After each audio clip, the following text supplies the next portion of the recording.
The world's biggest PC maker just put a price tag on something Microsoft spent 30 years hiding. Lenovo, the largest PC manufacturer on the planet, has been quietly selling the exact same laptop cheaper when it ships with Linux instead of Windows. Same chip, same screen, same keyboard.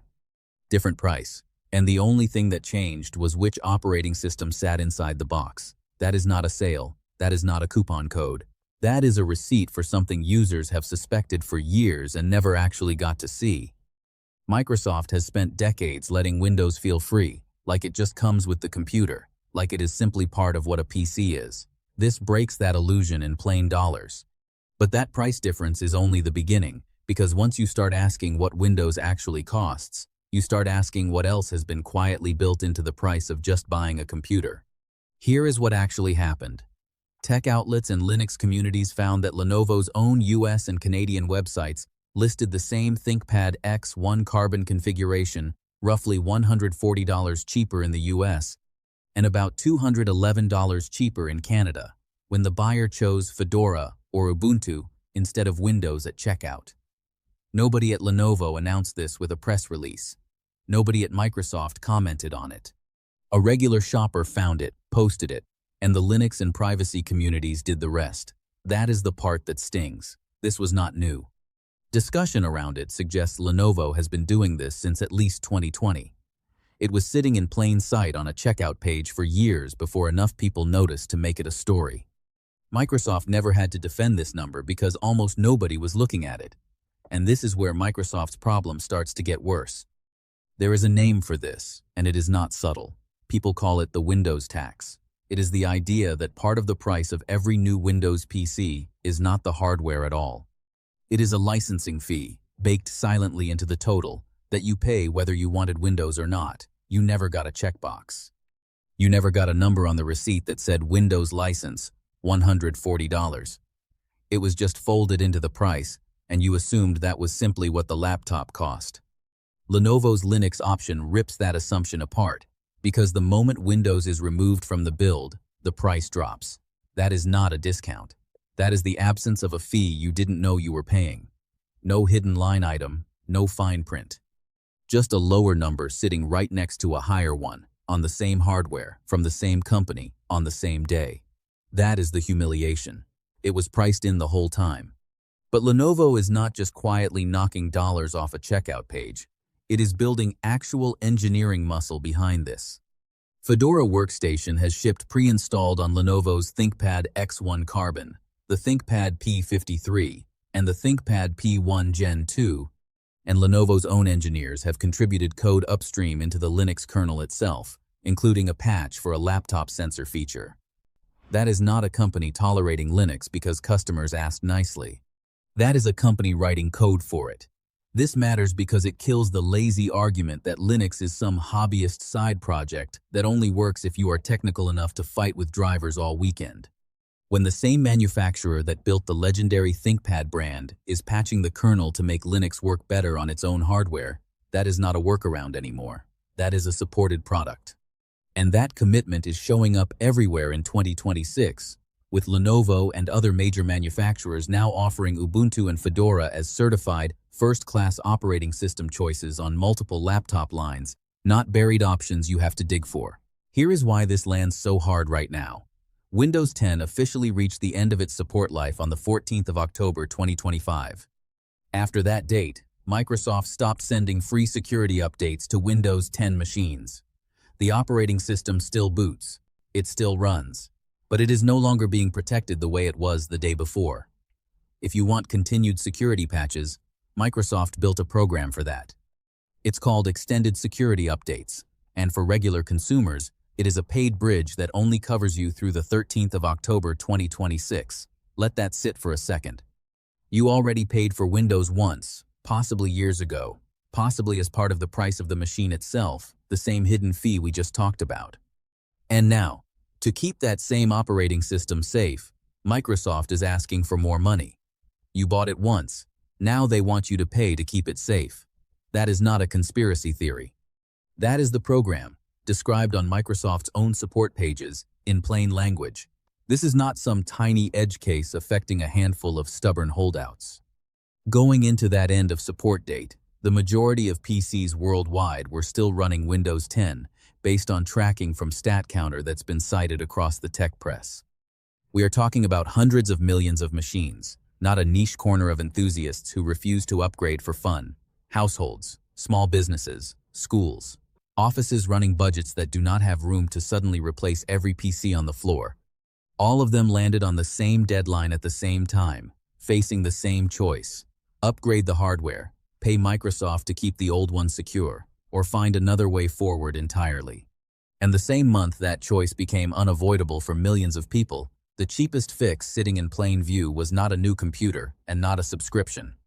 It was simply removing Windows from the equation and not paying that license fee at all.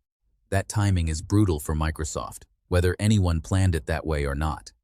Now, to be fair, and this matters for keeping this conversation honest, Microsoft did not just walk away from Windows 10 users without a single concession.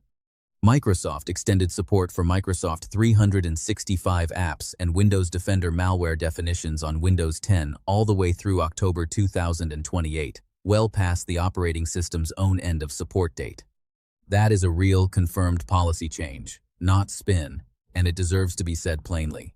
People still using Outlook or Word on an aging Windows 10 machine are not immediately defenseless. But here is the catch, and it is a real one. That extension covers apps and antivirus definitions.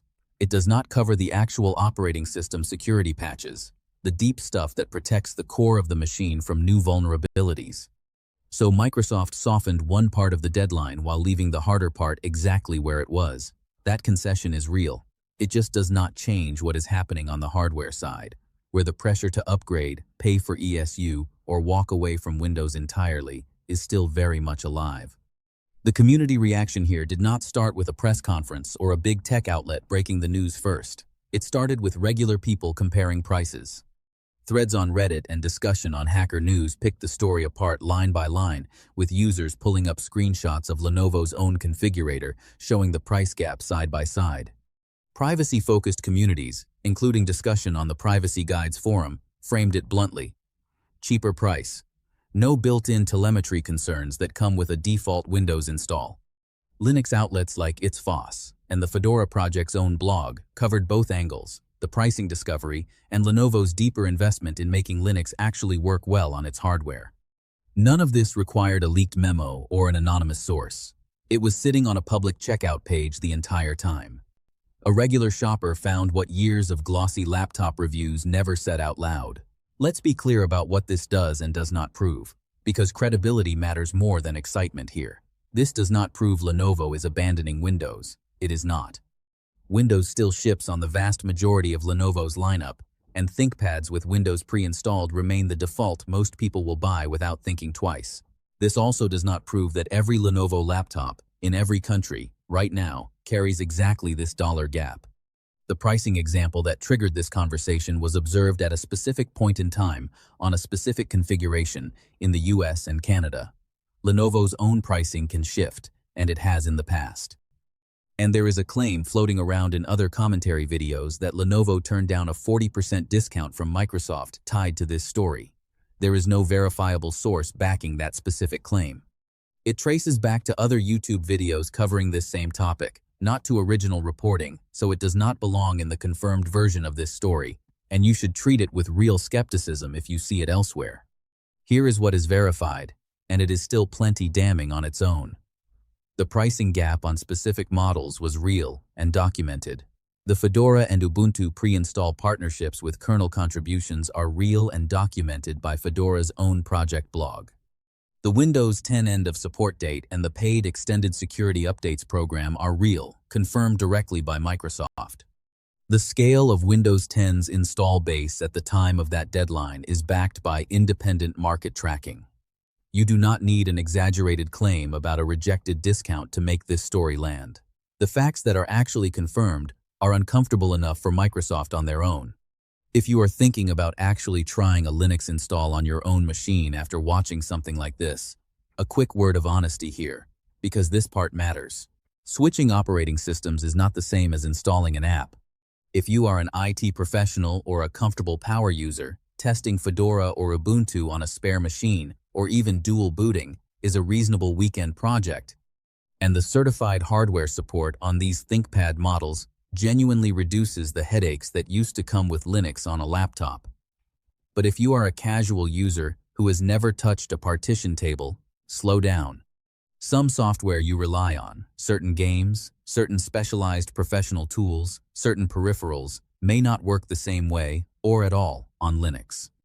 Back up anything you care about before you experiment with reformatting a drive.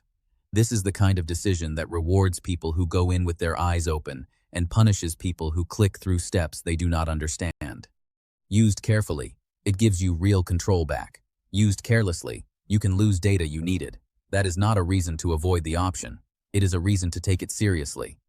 Step back from the specific laptop models and the specific dollar figures for a second, because the pattern underneath all of this is the real story. Windows 10 hit its end of support date, and the only way to keep getting full security protection without buying new hardware is to pay Microsoft again.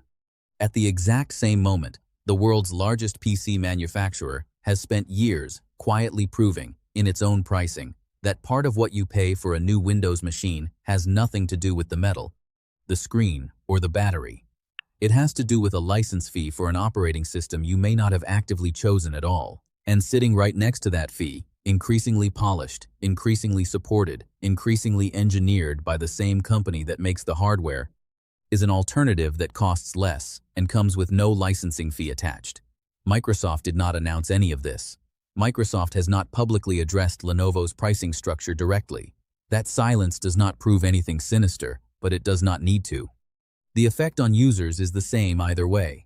The cost of staying inside Microsoft's ecosystem is becoming visible at the worst possible time for Microsoft to have it visible. None of this means Windows is dying, and saying so would be dishonest. Most people buying a new laptop today will still end up running Windows, often without thinking about it at all, the same way they always have. But most people don't think about it, was always the entire foundation Microsoft built this pricing structure on. The moment people start thinking about it, the moment a price difference sits right there on a checkout screen daring you to compare it, that foundation gets a lot less stable. Lenovo did not have to make this visible. Lenovo did it anyway, repeatedly, for years. Quietly enough that it took the internet a while to notice, and loud enough that once people did notice, it spread on its own. So, here is where this actually leaves things. The real story is not whether Fedora or Ubuntu is ready to replace Windows for every single person on Earth, because it is not, and pretending otherwise would be its own kind of clickbait. The real story is that the biggest PC maker in the world had to put an actual number next to Windows before most users ever stopped to ask what that number was. For 30 years, Windows just came with the computer, the same way the power cord did, something nobody questioned because nobody saw the line item. Now the line item exists, sitting right there in black and white on a manufacturer's own website, right as Microsoft is asking people to pay again just to keep an operating system they already bought protected. Microsoft did not lose this fight in a courtroom or a press conference. It lost it quietly, on a checkout page, the moment someone finally bothered to compare the price of the same laptop with and without its name on it. The real question now is not whether Linux is ready for normal people. It is why it took this long for anyone to notice they had been paying for something they never actually chose.